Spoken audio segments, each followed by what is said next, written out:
Alors, je pense que c'est reparti. Alors, C'est bon. voilà. Donc, on est désolé pour la coupure. Hein. Il y a des soucis de réseau. Il n'y en aura pas au montage. Voilà. Donc, on a été sur notre solution. Hein. Donc, effectivement, je vais pas faire de redite non plus. Donc, on a cette possibilité de flécher les financements avec Cryptosport de manière géographique, dans le temps, etc. Donc, c'est un avantage de notre solution. C'est vraiment de pouvoir diriger les paiements. Donc là, la roadmap, on a développé notre application qui est disponible sur Apple Store et Android. D'ailleurs, notre codeur est réunionnais et il est vraiment super efficace. Hein, c'est Fabrice Paillet. De La Réunion, on a travaillé vraiment avec lui donc sur nos deux applications. Donc Cryptosport, effectivement qui permet de diriger le paiement vers le sport. Et là, on va vous parler de notre deuxième application, Scapada. Donc, Scapada, David va vous expliquer ce qu'est Scapada et je vais donc partager l'onglet de Scapada. À toi, David. Alors, Scapada, en fait, c'est né de la première expérience avec Cryptosport et surtout d'une demande de la part de Malakoff Médéric qui nous a dit, voilà, ce que vous faites avec le sport, on pourrait le décliner par la suite dans d'autres secteurs marchands, comme celui de la consommation vertueuse avec les chaînes de magasins type Naturalia, et puis faire ça également avec la culture et ainsi de suite. Donc nous, on s'est dit qu'effectivement, limité au sport, ce serait intéressant pour faire la preuve du concept, mais que très rapidement, on pourrait flécher tout un tas de financements. Et de partir du principe que celui qui finance quelque chose a un droit de regard sur la manière dont ça va être dépensé. Donc Scapada, la présentation qu'on va vous faire, c'est celle que nous a demandé l'agence Avas Blockchain, qui avait des pistes pour pouvoir vendre ce type de solution à des collectivités. L'idée était de financer des publics fragiles et de leur permettre d'aller acheter, en toute transparence, des produits de première nécessité. L'idée étant que lorsqu'on finance par exemple les APL, on aimerait bien que ça aille dans le logement. Si on finance une rentrée scolaire, on aimerait bien que ça aille dans du matériel scolaire. Et il y a très très peu de moyens aujourd'hui pour tracer ces paiements. Exactement. Et puis, en l'occurrence, on a vu avec la crise sanitaire la stratégie d'hélicoptère monnaie de Donald Trump, qui balance 1200 euros à tous les habitants. Le problème, c'est que souvent, alors déjà, des fois, ça ne marche pas. Et puis, ça vient combler les découverts. Sachant qu'en plus, on a une grande partie des populations qui n'a même pas de compte bancaire. C'est une solution justement pour pouvoir envoyer de l'argent sur un wallet pour pouvoir ensuite aller dépenser dans un réseau de commerce. Donc, ça va pouvoir permettre pas mal de choses. Et quand on regarde… tu veux nous passer les slides? Oui, je l'ai passé. Là, je pense que tu la vois. Quand on regarde la crise économique, effectivement, c'est 25% de la population qui est au chômage partiel. En France, 90% des entreprises qui ont été impactées et les petits commerces qui sont en grande difficulté.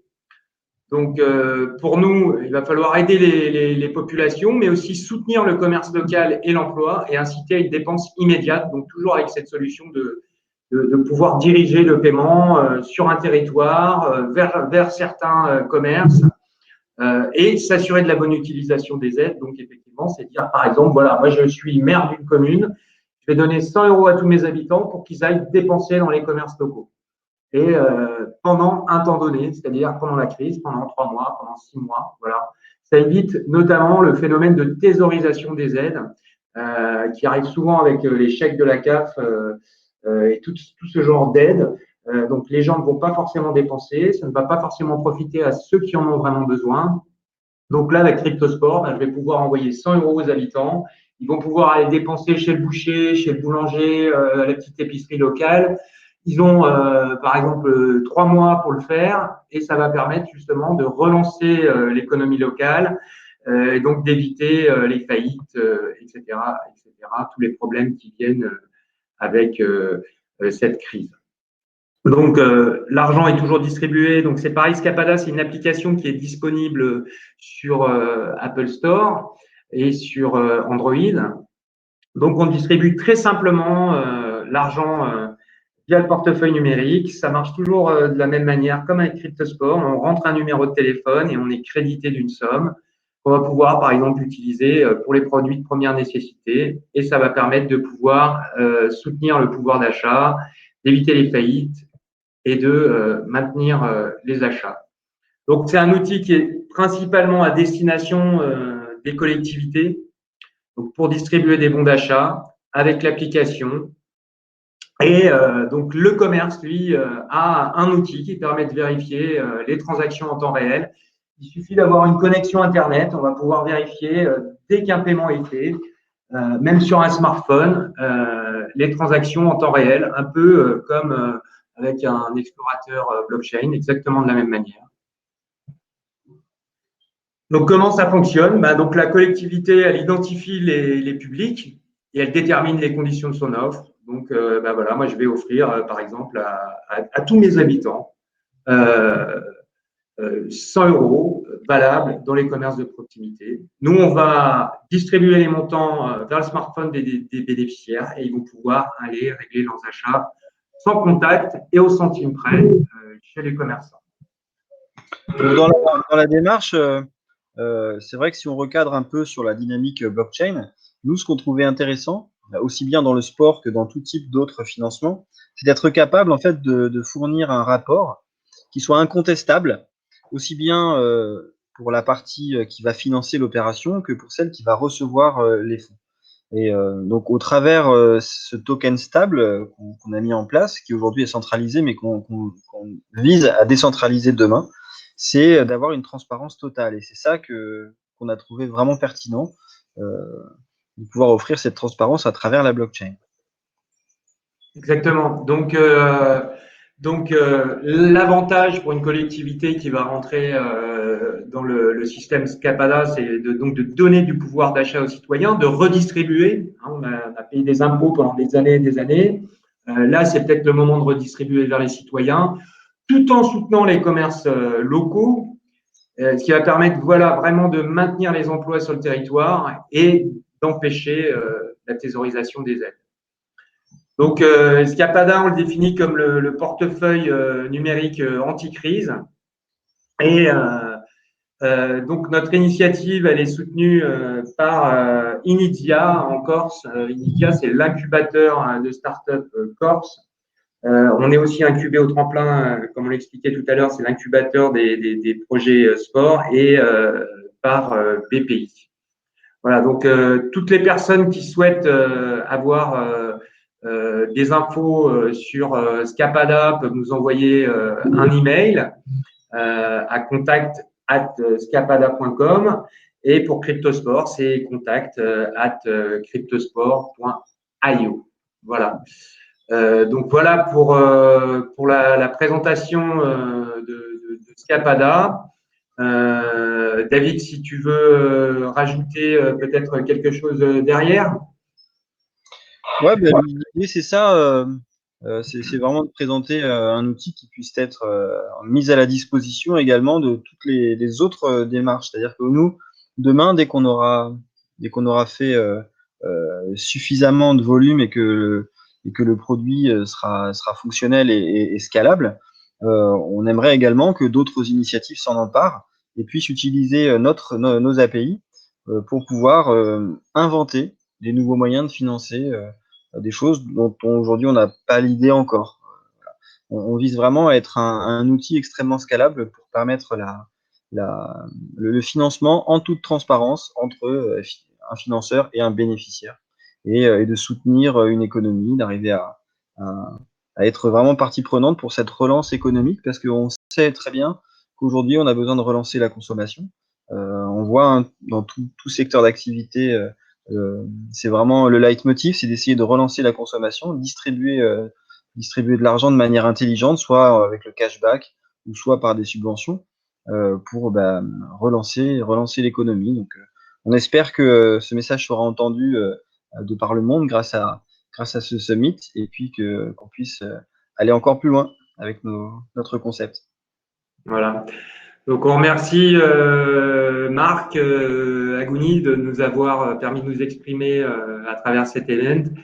C'est vrai qu'on aurait préféré être en physique, mais bon, malheureusement, on a dû s'adapter comme tout le monde à cette crise sanitaire.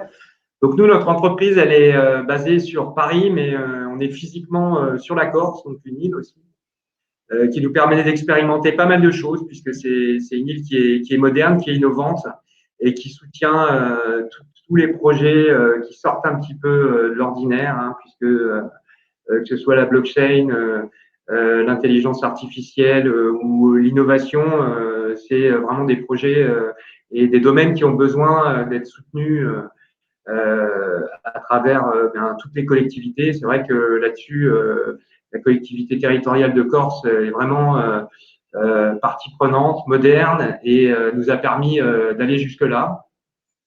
Donc, Cryptosport va repartir rapidement avec le financement des entreprises, mais là, pour l'instant, vraiment, on est vraiment axé vers l'aide au club. Et le meilleur moyen d'aider un club, c'est de lui acheter des activités, de payer sa licence à l'avance, etc. Et ensuite de pouvoir payer avec son smartphone. Donc, si je prends l'exemple de la Société Nautique d'Ajaccio, qui est donc un club de voile avec lequel on a démarré l'expérimentation il y a 10 jours. Donc, ils ont déjà 10 de leurs membres, hein, ce qui fait quand même 5% de leurs membres qui ont préacheté, pré-français, qui ont acheté des activités à l'avance. Donc, ils vont avoir 2 ans pour pouvoir l'utiliser. Ils vont pouvoir payer une location de kayak, prendre un cours de voile. Voilà, et c'est gagnant-gagnant puisque le club a décidé de bonifier justement ses bons d'achat. Donc, la personne qui achète pour 100 euros va recevoir 120 euros. Voilà. Donc, on espère aller un petit peu plus loin. Il y a d'autres initiatives qui ont été mises en place en ce moment, comme Soutiens ton club, Aide ton club, etc. Donc là, c'est plus basé sur le mécénat. C'est aussi une bonne chose. Mais je pense que les clubs n'ont pas seulement vocation d'avoir des subventions et du mécénat. Ils peuvent aussi prévendre et s'en sortir à travers un vrai modèle économique. Et c'est pour ça qu'on insiste nous, sur notre solution qui n'en est pour l'instant qu'au début. Voilà, donc on vous remercie beaucoup et on espère remettre ça l'an prochain à La Réunion. Voilà, ça sera la rencontre des 2 îles. Donc merci Marc et merci aux participants de nous avoir écoutés jusque-là. Merci beaucoup à vous. Julien? Oui. Ouais, je reviens. Franchement, je suis. Alors attendez, je vais arrêter cet enregistrement.